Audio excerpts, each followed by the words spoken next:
Hello and welcome to the Winging It F1 podcast. Sadly, there's no Adam yet again. He's slacking again. So it's just me and Freddie for this one. It was a very weird, action-packed Tuscan Grand Prix, wasn't it, Freddie? Was it a race that you enjoyed? Two red flags, safety car restart, chaos. Very strange. I found it it was a tense race to watch. I thought it was quite scary at points. It was tense at points. It was exciting at points. It had a lot going for it. And even when it sort of descended into a bit of a lull, it was still kind of an interesting lull, I thought, personally. No one knows how Mugello is going to work strategically. We thought perhaps it could be a bit like Silverstone was when it was hot. But then that was completely eaten into by 10 laps of no racing in the first 10. And then the fear there, for me at least, was that it would sort of lend itself to a bit more of a bog standard race. But that was sort of put to bed by tyre wear and then Stroll's puncture, and it became sort of a 1 in a million kind of unique race. It was very strange, wasn't it? I quite enjoyed it. And people, saying, "Oh, well, there's too many red flags or whatever." If we didn't have those red flags, we would have just done safety car laps for ages, and we would have only had like 20 green flag laps. So, well, I think it's just one of them things. There's it's a track that's proved with the Formula 2 feature race particularly, it's proved quite difficult to recover cars on, and I wouldn't be surprised if they're a little bit tentative to do more safety car restarts at that circuit or in general. At that circuit. Not in general. I think at that, just after you have 4 cars get wiped out from one of them, with it doesn't look like they're going to change the tactics because you can't paint a line on the track midway through the race. So I'd say there's probably an element of that, but I wouldn't be surprised if it's also just because of the impact at Arrabbiata for Stroll for the second one. Yeah. Let's talk about those safety car restarts then at the start. It caused a red flag after mayhem with Carlos Sainz, Grosjean, I can't remember who else was involved. Giovinazzi, Latifi, Magnussen was out. And then everyone else was sort of picking their way through the debris. So it all happened because Bottas left it so late. The cars behind thought he went, but he didn't, and they all concertinaed, and there was a big pile up. What was your take on it? Does something need to be done, or is it just one of those things, do you think? Well, the Sky coverage pointed out quite an interesting thing. Anthony Davidson did. He's a world endurance world champion from 2014, and he's nearly won Le Mans and stuff like that. And every sports car race is a rolling start. Every IndyCar race is a rolling start. And at a rolling start, they hold position and go side by side and then go. For a Formula 1 rolling start, it's always been at a safety car restart that everyone's sort of jostling, everyone's trying to get, are they supposed to be sort of side by side, are they supposed to be in a line? There's no sort of strict regulation to it. And I think I like that. I don't like a sort of strict regulation to a restart. It's a bit different because they're already racing technically, and this is a way to race, and it's competition. But I kind of think maybe there just sort of needs to be a little bit of this is the kind of event that would hit home that don't be stupid on the restart.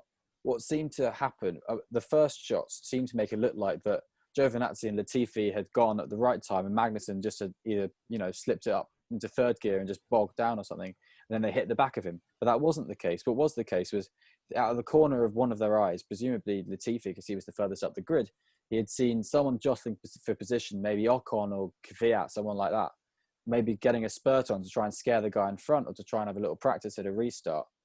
Or a burnout kind of thing. It's that kind of thing. See someone out the corner of your eye, then you floor it, everyone else floors it, and they realise, oh, we're not supposed to floor it, and then they concertina and crash. And that's what's happened. And no matter what you do for a safety car line, I think that, drivers are going to be jostling with each other. So I think we had a few years ago, it was only recently that the safety car line has been the start-finish line, the lap line. And we saw it in Brazil last year. Cars were backing up. Verstappen was backing the grid up all the way to there, so we didn't get the tow. What I think is a better way to do it is to have a safety car line at the end of the lap. And sort of before turn 15 at this track, before Bacini, where the safety car lights actually went off, which is really late. It should be kind of around sort of the start. That's what, if they went off Hamilton earlier. picked up on. Yeah, I think I was spot. If the safety car lights went off 2 corners earlier, Bottas probably would have backed the field up more and went. Yeah, you're right. Through the final corner or before the final corner, then it would have been okay.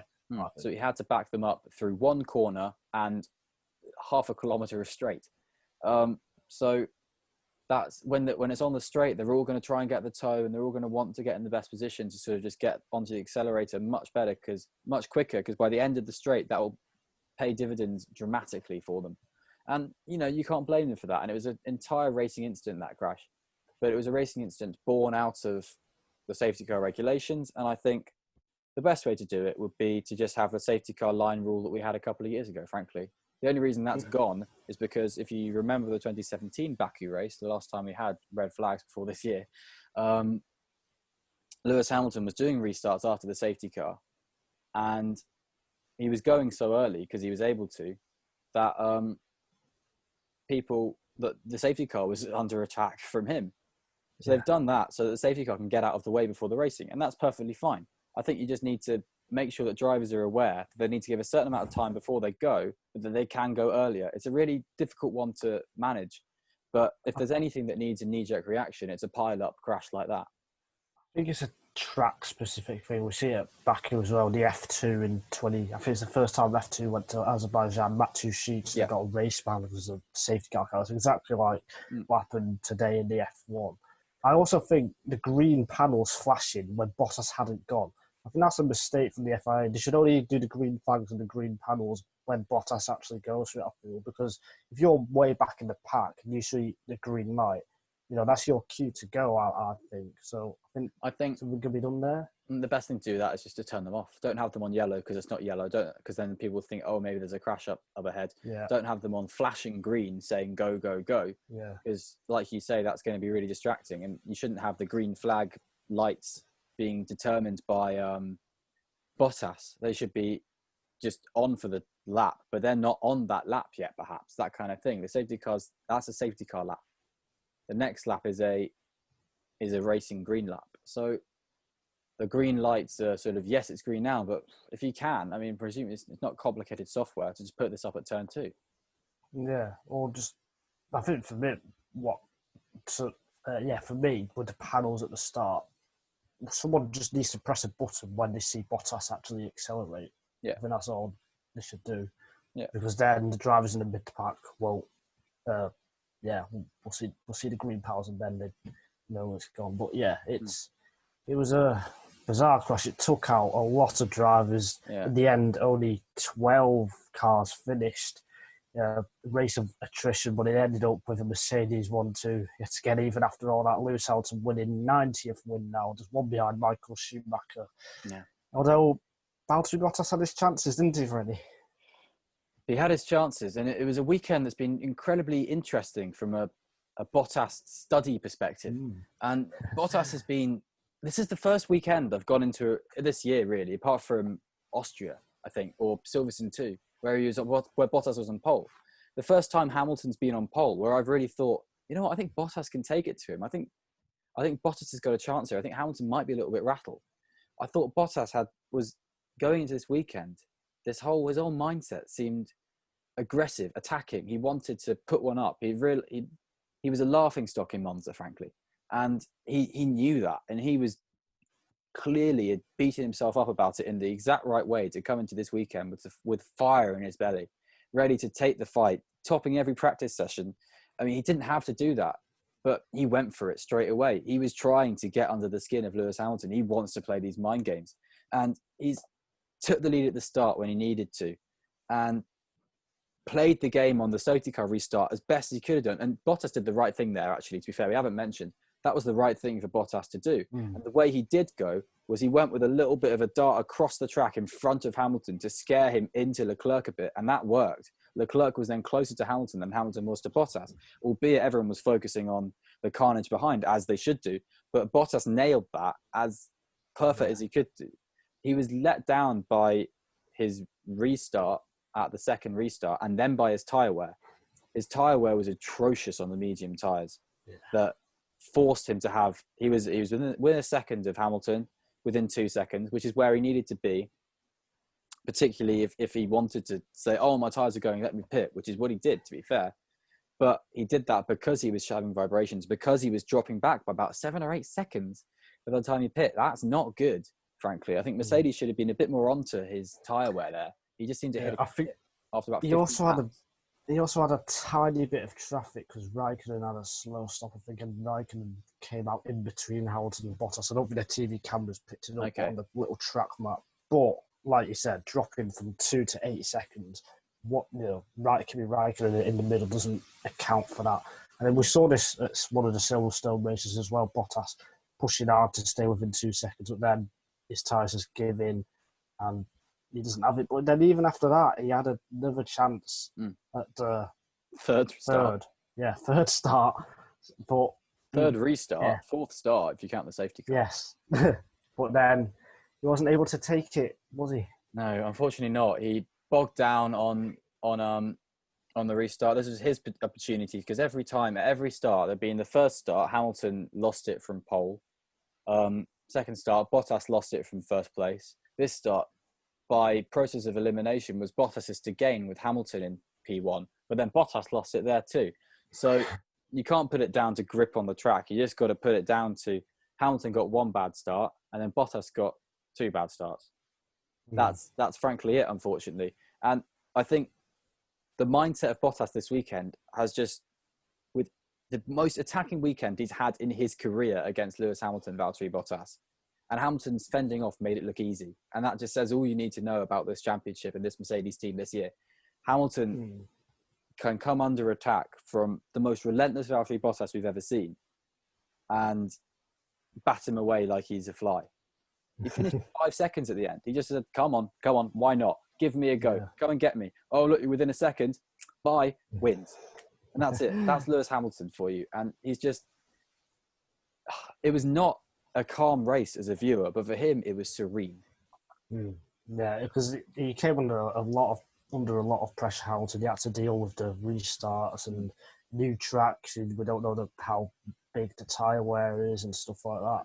And he handled it perfectly, really. Yeah, you're right. Talked loads about how good he is, and he just proved it once again, I guess. So we talk about the man who got third place. So I think I might have predicted him before this weekend. I think, in the last podcast, Alexander Albon got his first podium in Formula One. Was it? I'm going to try my best not to be too critical, but even though he got third, it didn't. Not for lack of everyone else trying. It didn't impress me. That's the thing. It took a lot of circuit. It took a lot of things coming together for him to get that third. I think my point to that is when Red Bull kind of unleashed Albon, you could tell sort of midway, half distance kind of sort of around lap 35, 40, around then, before about 10 laps before Stroll's incident. That was when Ricciardo was in 30, having undercut Stroll. Stroll was about 2 seconds back. Albon was about 2.5 seconds off Stroll. Albon then was unleashed, really. They'd said to him, okay, now go. We think we trust the tyres, basically. They thought they had some information on the tyres, having done a pit stop and having been able to look over what had happened to Albon's previous tyres. So he went, he floored it. He was forcing Stroll to go, forcing Stroll to push. Stroll was then closing on Ricciardo. Albon's pace dictated that end of the race, really, I think, because Albon was pushing that. And I think there's cause to an argument to say that Albon would have got that podium without the second red flag anyway. And I think there's a strong case for that. I think there's a strong case also for Stroll getting that. I think there's more chance of Stroll or Albon having got that podium than Ricciardo, to me. Because they were both really good this weekend until Stroll's crash, I think, in this race. Then they were both good, apart from Albon's starts were bad. But his racing and his race pace was what it needed to be. Only because we didn't have a reference to Verstappen, though, isn't it? That's the thing. I can't help but feel if Verstappen was in this race... But the reference to Verstappen that you've said for this whole year is Albon needs to be there to pick it up. And he picked it up, and he was within DRS of Bottas at one point. Yeah, at one point for like half a second, was he?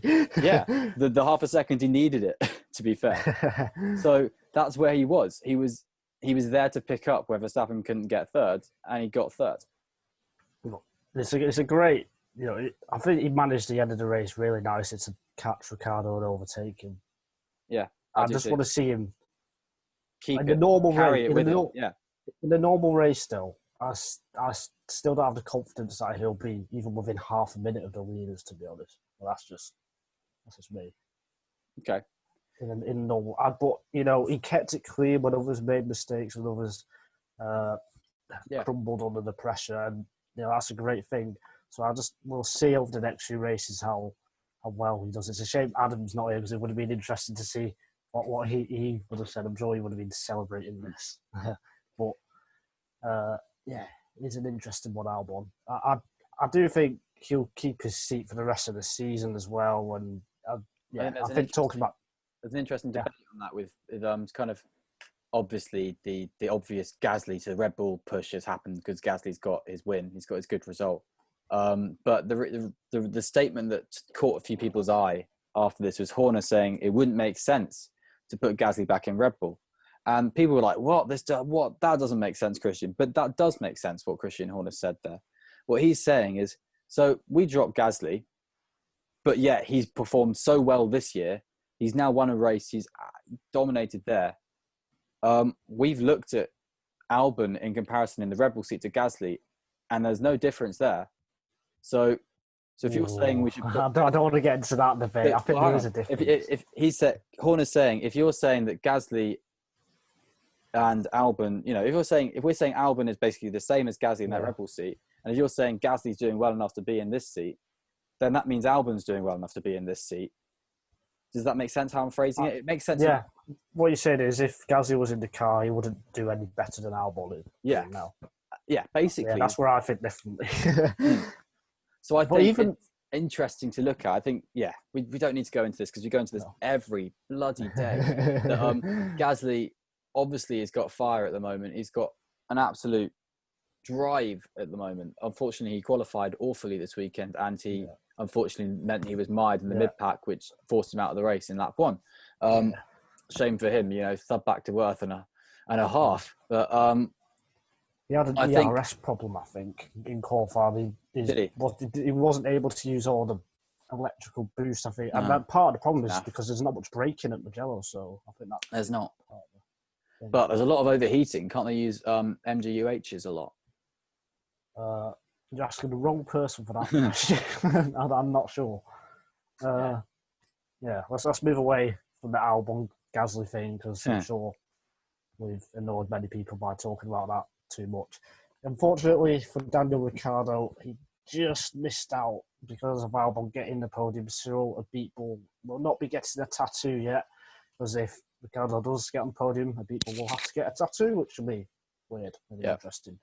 But nevertheless, it was a fantastic performance in the Renault from Ricciardo. He was on it all weekend again. He's really driving well and just missing out, like I said. He was on song. He was driving fantastically. And I mean, I did sort of, when he came out for the second restart, came out of the pits and said, let's finish what we started. I put my head in my hands and I thought, he's ruined it now. He's tried to turn it into a movie, and everyone knows when that happens, it doesn't happen. So it was a bit, if that's obviously psychological superstition jokes, but it was such a good drive from him, but it was the best he could do. And there was no point he did the best restart he could do to split the Mercedes. There was no point fighting off Bottas. He could have forced him out wide, but honestly, that would have been dirty. He could have done the same for Albon, but that's not his style. And I think he kind of consigned mentally that, I've got a Red Bull behind me. I'm going to finish fourth. And that's really sad for him because I think he deserved a podium this year because some of his drives have been spectacular. This is 10th, fourth place finish since he last got on the podium. So that would have been Monaco 2018, his 10th, fourth place finish. Wow. How many of those have come this year then? Like 4? 3 or 4? Probably something like that. So there's this weekend, there's Spa, there is Silverstone 2, it might be 3 this year, I don't know. Probably 3. Yeah. I think what Renault will be happy with, though, is that coming into this weekend, I think me and you thought, Adam thought they would do well. Turns out they did do well. But the fact they did do well, they had a good car through these high, medium speed turns in the heat as well.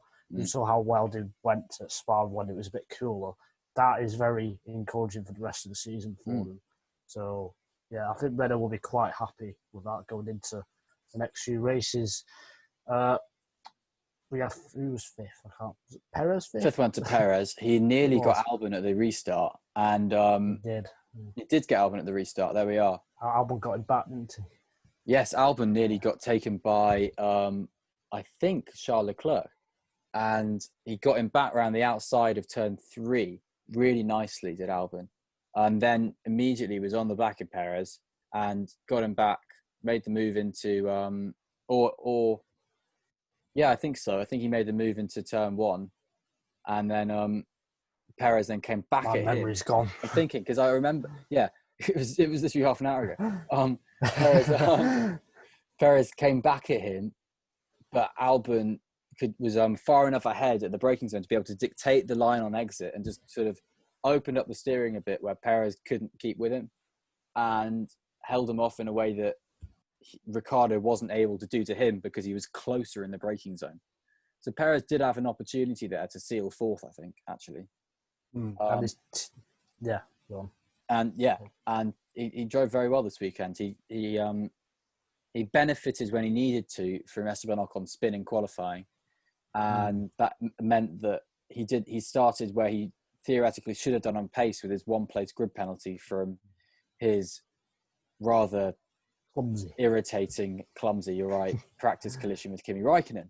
And he did a tidy job. I thought Racing Point had a great weekend, frankly, until Stroll's accident, which I thought he was driving one of his best races of the year. Absolutely, yeah. A puncher for Lance Stroll. It's just so unlucky because I can't help but, I don't want to criticise Pirelli too much because I think they get too much criticism, but a puncher on, 20-lap tyres? Was he on hard, medium or hard tyres? I think he was on hards. I can just double-check for you now. And that is very unusual. No, he was on mediums. Okay. Yeah, it's not a 12-lap old mediums, but I don't know if he hits because he was well on the curbs when it went. So he was, but the tyres should really be able to go onto the curbs, you'd think. Yeah. So Mercedes had already had the message to stay off the curbs, and we heard from Valtteri Bottas' engineer that by their reckoning, he was at 0% front right tread. So that was, if they'd gone on for probably, by Mercedes reckoning, 3 or 4 more laps, I'd say, that would have been a cut and blow situation. So whether he got a cut later on in the track, there was a lot of gravel on that track. There was. Whether he just got a sharp cut in the tyre, and that just catapulted it out, then I don't know. But we'll need to wait for a press release from Pirelli later in the week, I think. But it was such a shame for him, I think. Yeah. He was driving brilliantly. Yeah, today I think he was much better than how he was at Monza. The only reason he got podium at Monza was because of the circumstances, whereas today he actually showed genuine pace and performance, which I thought was great. And he was in a net P3 for the majority of the race. He was undercut beautifully by Renault, actually. It was a good undercut. It was a powerful undercut here, and they nailed that.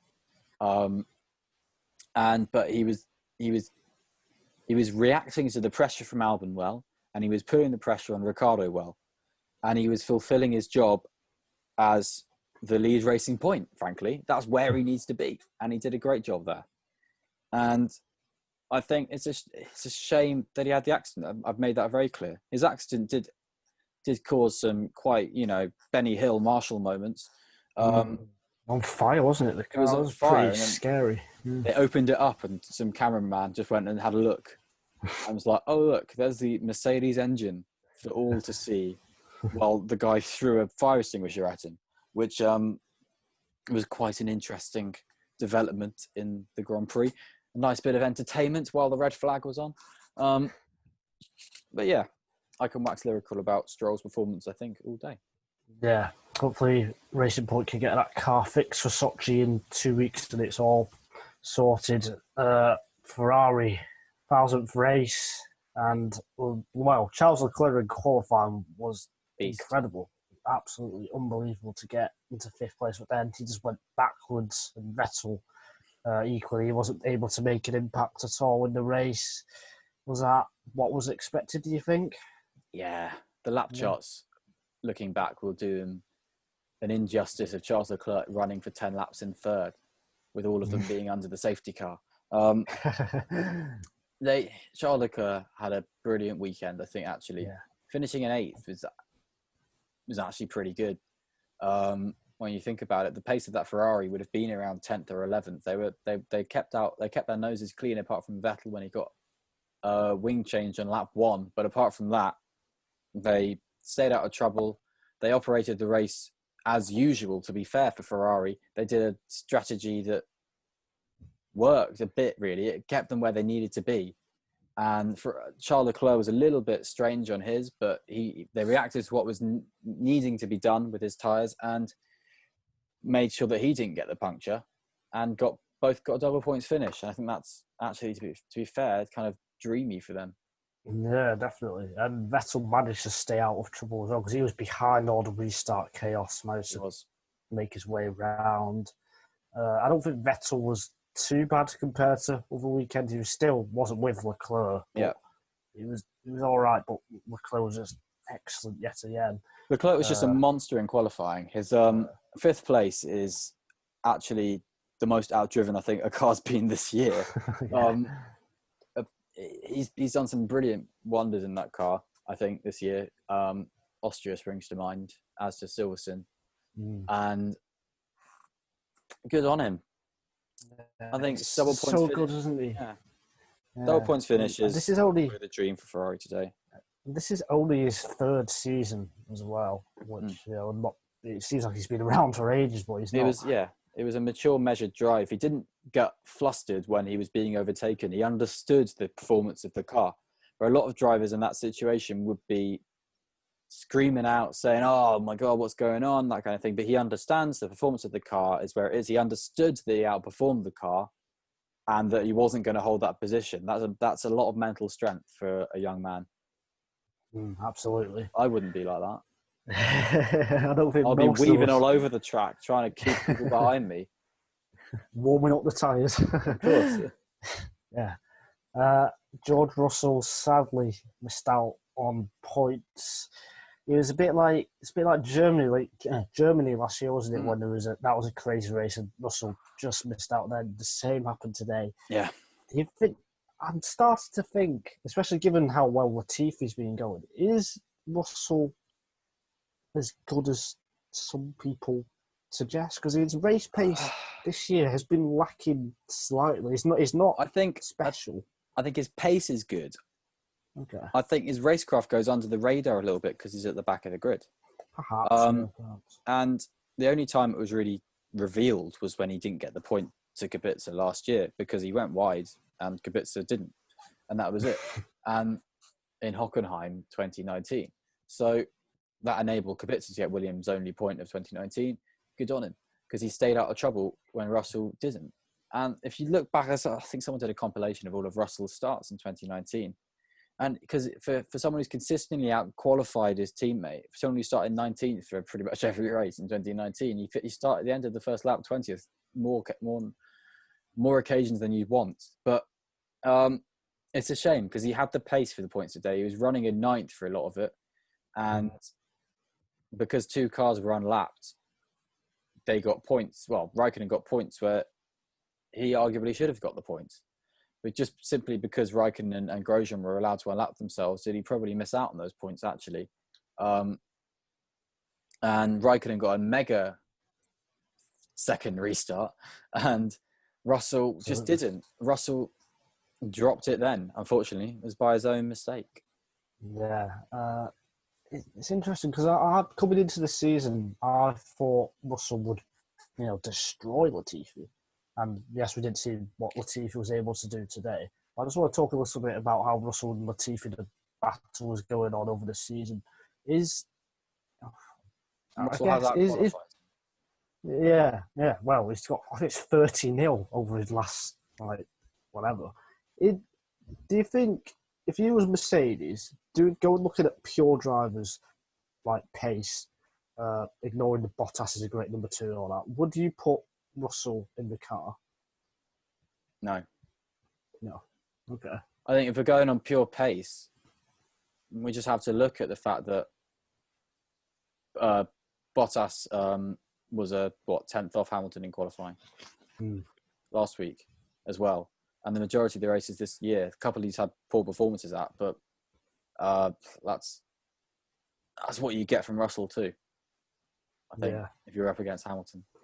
Yeah, I'm not yet convinced by Russell. I'm not. I'm really not. Yeah, I think he needs. He's had his got chances. A bit more time to do. I think he will develop it though. Like his mistake, he can put a lap together. He's not like he's like fluffing up laps. He's not doing that. He's not. When he's head down, he's not fluffing that up either. They showed a few laps at the end on board with George Russell, and I think he was gunning for it, to be honest. Oh yeah, and that's what you want in a driver. I don't think it's hard to say about. I don't think he's all that about a driver who's out-qualified his teammates. Yeah, that's a good point. 30-0. I think there's definitely even when he went off the track. Even when he went off the track, yes, you're right. He ended up 10th off Q2, despite turn 7 just being 4 wheels off, up and down on the. I was surprised he carried on going. That was crazy to keep. Well, he had his delta, didn't he? I guess it depends how far ahead he was in the other corner. He could have been 7 tenths up or something. So, I think it's very easy to criticise Latifi in this situation. I think Latifi's done a mega job. I think Russell has done a brilliant job as well. I think they've both done really well, the Williams pairing at the moment. And I think, I do think there is more to come from both of them. They're both really young guys in Formula One. Yeah, I just think because Russell is staying with Williams for next year, he's got to be a little bit careful he doesn't get forgotten about, I guess. Mercedes might choose to go with Verstappen or something in 2022, and Russell might end up not even getting into Mercedes perhaps. I hope he hasn't been at the back for too long, I'm just not sure about. I think Russell is canny enough to not let that happen. I think he is. Yeah. He knows how to put his foot in a door. Like, he got that Williams drive by finding it himself. He got on Toto Wolff's radar by a similar means, and I think if he can sense that he's losing a touch with Mercedes, he will get on the phone to Lawrence. Red Bull. Or get on the phone. Probably get on the phone. Get on the phone to I don't know, Zach Brown. I mean, I think that kind of thing. He would look for a seat actively, and I think even at that situation, Williams would happily keep him every step of the way. He's got a Formula One seat with Williams. Yeah, absolutely. Let's finish off, I guess, with Max Verstappen not able. Well, he did start the race, but he immediately had a problem. This is the third power unit related problem in 9 races, so 1/3. That to me is a little bit shocking, I guess, from Honda, and I think Max might start to become really frustrated soon because he I'm sure he would have had a chance of winning today given what happened and stuff. I would be really annoyed if I was him. I think there's a lot more to look into for that, because his initial launch off the line was very good, and it's where we saw it with the most prominent example is Spain 2016 with Rosberg derating. His ERS mode was in a completely the wrong mode, so he was just recovering power rather than accelerating, which obviously led to the famous crash between Hamilton and Rosberg in Spain, out of the lead. So I think from what I've seen is that was a similar situation to Verstappen. I think he was in a different mode because he seemed to be like he was flashing red on the. He was derating. He was harvesting energy on the run down to turn 1, and then once he got into turn 1, he sort of bedded in, and then was kind of was in the median of what everyone else was going up to turn 2. and it was just. He said he would have had to retire anyway, though. Oh, has he? Okay. Yeah, and he said more worryingly, he said it was a similar problem to last week at Monza.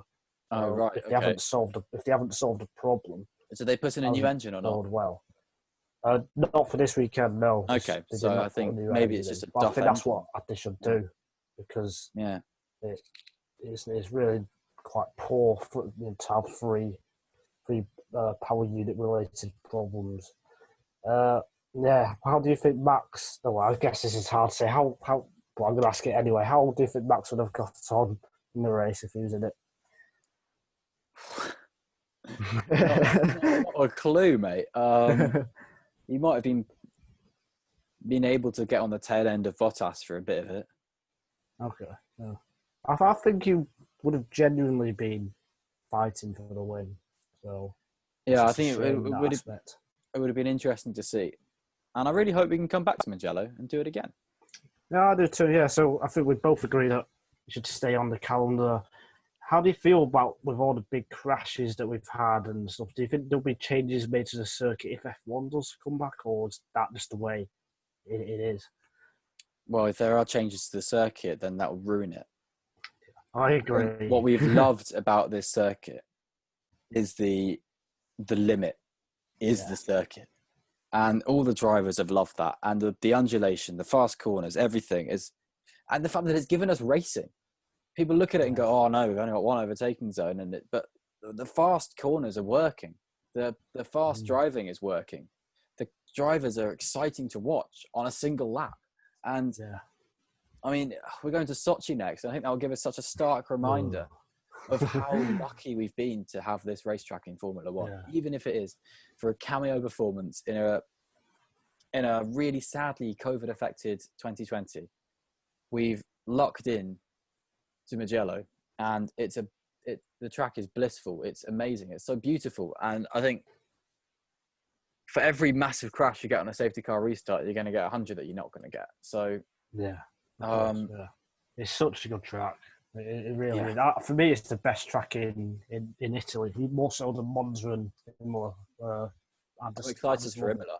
This is maybe more excited for Imola because I think this gives the fast, kind of narrow Italian track the edge in